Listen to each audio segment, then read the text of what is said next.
My fiance's boss's wife is a liar. I refuse to have her at my wedding. Ooh, cheating involved? Your boss's wife? Oh no. Me, 28 female, and my fiance, 29 male, got engaged in July of this year. We immediately started planning, booked a venue, and are slowly getting things into place. We're pretty mutual on the guest list as we have both met each other's friends and family, bar the extended family of mine because it's basically the size of a medium army. By the way, this comes from Winnie Friend on the r/OK Storytime subreddit. So the conversation has brought up a few times of work colleagues coming to the wedding. He's met a fair few of mine through small events and after work drinks, and I've met a few of his in similar situations, including his managing director. I have never met his MD's wife, but I know she also works at his business. She's head of accounting, but seems to think she's a chief operating officer, despite that not being her position. Yeah. Go back to your numbers, book lady. Know your place. That's what OP's saying. I've heard things about her. From what I gather, she's not the nicest woman, and it's not because she's a tough boss. She's very much a person that is do as I say, not as I do. Gotta love those kind of people. On top of this, I have never once had a conversation with her, and even at one point, I saw my fiance in town and said hi, and she was there, and she didn't even acknowledge me.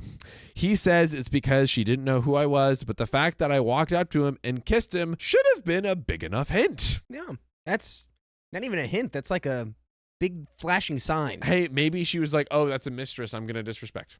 That could be. Now, for the story that has made me point blank not want her at the wedding. Around the pandemic times, after the second lockdown, my fiance was asked to go out and meet some clients. One of his clients were based in my hometown, so I asked if I could go with him so I could visit my mom. We were driving around to get some breakfast from unnamed fast food place, and I got caught on a roundabout. When we went to pull off, we got stuck in fifth gear, so we had to call a mechanic to come grab the car as the gear selector cable had broken. He called his bosses to let them know that he wasn't going to be able to drive out that day. His CEO was fine with it because, you know, these things happen, and let him take the day off. Whilst we were waiting for the tow vehicle, his CEO must have told his wife what had happened. I think for some reason she didn't believe my fiance, so not long after that, he got a call from her, and she was asking where exactly he was. My fiance, very confused, told her and asked her why, of which she had no reason to call, and then hung up.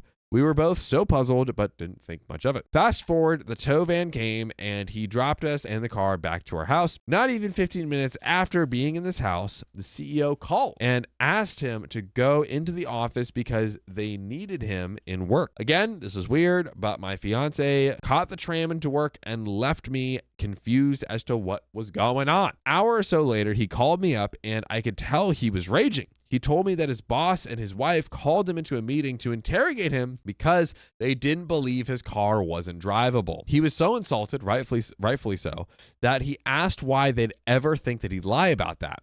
We were in a time where people would use having the sickness of the pandemic as a get out of jail card for work so often that if he really wanted to, he'd just have to call in and say that if he didn't want to work. He told me the managing director's wife told him that she walked from their house with their dogs to our exact spot where we'd broken down and didn't see us, so she knew he was lying. Wow. Literally took her dogs to walk to the spot where his car had broken down. It was like, actually, I didn't see you there. So like, you're like a totally like a liar and I got you.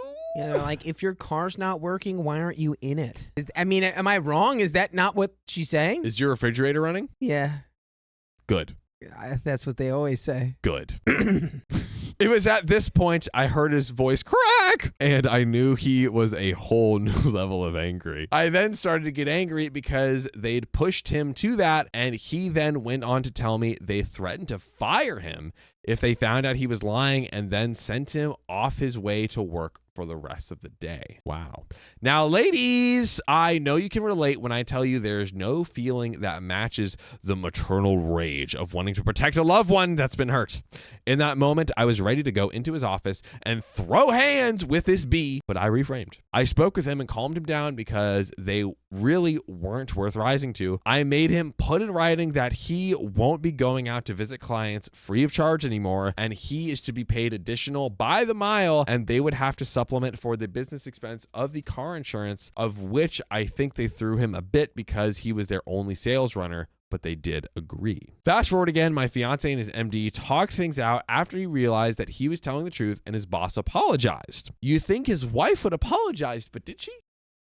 Dakota, do we think the wife who, after the CEO said it was fine, was like, no, we need to torture you. You're a liar. Do you think she's going to be like, you know what? My bad. You were totally in the right and that was totally my fault? No, because she's going to be like, oh, I walked past your car. It looked fine. I've seen your car. It looks drivable. You're not only lying in front of God, you're lying in front of my dogs. Not the dogs. Those are my dogs. How Not the dogs. dare you? No, not at all. I got curious as to how she saw us, and after going to his MD's house once, I decided to bring up Google Maps how long it would take to walk from their house to the spot we broke down. We're doing some investigation over here, we're okay? doing some high school math problems where it's like, if the distance between point A and point B is relative to blah, blah, blah. It's been a long time. I don't remember. It's like, who would do that in the math equation? And like, oh, now I'm the person in the math equation. Yeah. Right. And guess how long it was, Dakota? I don't know.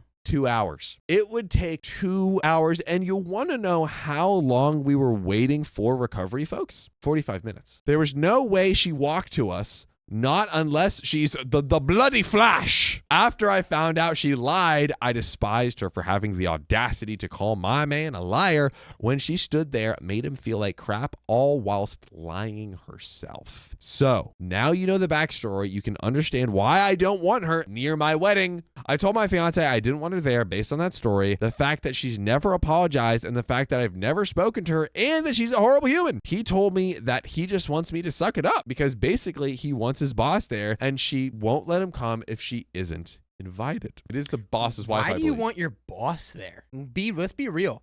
True. Why do you want your boss at your wedding? I have no desire for any of my boss. I mean, well, except for with some exception. Maybe with some exception now. Actually, now I can think there's three. Okay, I guess I'm not a good sample size. You've been doing this all day, brother. I'm not a good sample for this because now I thought about it. There's three bosses that I would. Yes. Technically four. Yes. Well, what's the percentage though? How many total bosses are we talking? Oh, that's like not even. That's like maybe 10% of my bosses. Okay, so only a 10% passing rate. Yeah. That's still, it's pretty low. Opie said, that's stupid. He's a grown man who can do what he wants. And if either of them need an explanation, they are welcome to talk to me about that. My fiance then got mad and told me he wouldn't be able to invite anyone from his work if they didn't come. I asked why, and he said it would be awkward in work afterwards. I told him if it's awkward, then that's down to his boss's wife, not us, and that she shouldn't be such an a-hole. And you know what, ladies and gentlemen? You shouldn't be an a-hole. That's because you can listen to full episodes with stories like this. Just go to Spotify, Apple Podcasts, or your favorite podcast player and search OK Storytime. Don't be an a-hole, guys. That's all you gotta do. Don't do it. And then you get the no a-hole seal of approval. Ooh, everyone wants that. John himself. Let's talk about the story here. Dakota. I'm thinking everyone sucks here. Do you agree? Because fiance was like, I can invite whoever I want. I'm gonna bet my boss and everyone will be awkward if I don't invite everyone. I do kind of get that, where it's like it could be awkward. It depends on the company. It depends on what kind of job it is. We don't really know anything about it. He's in sales. They can get very cliquey. Like I was just gonna say, hey, this is your wedding.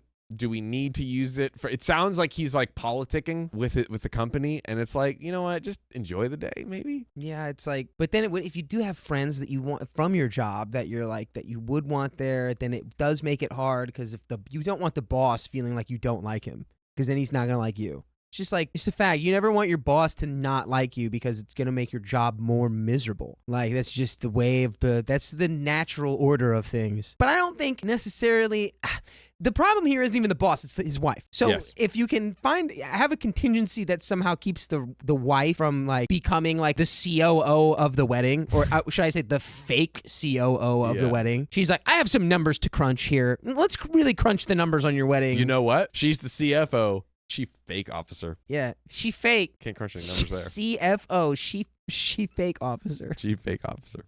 So, Opie says, he then switched on me and said it was my fault and that I was being too stubborn and I should just let her come to the wedding. I've held my ground and said no, but now I feel bad because just like me, he's stubborn. He said he won't invite anyone from his work who we actually would want there because I don't want his boss's wife there and I don't want him to do that. I don't know what to do because he does have some lovely colleagues, but I can't stand his boss's wife. Am I the a-hole?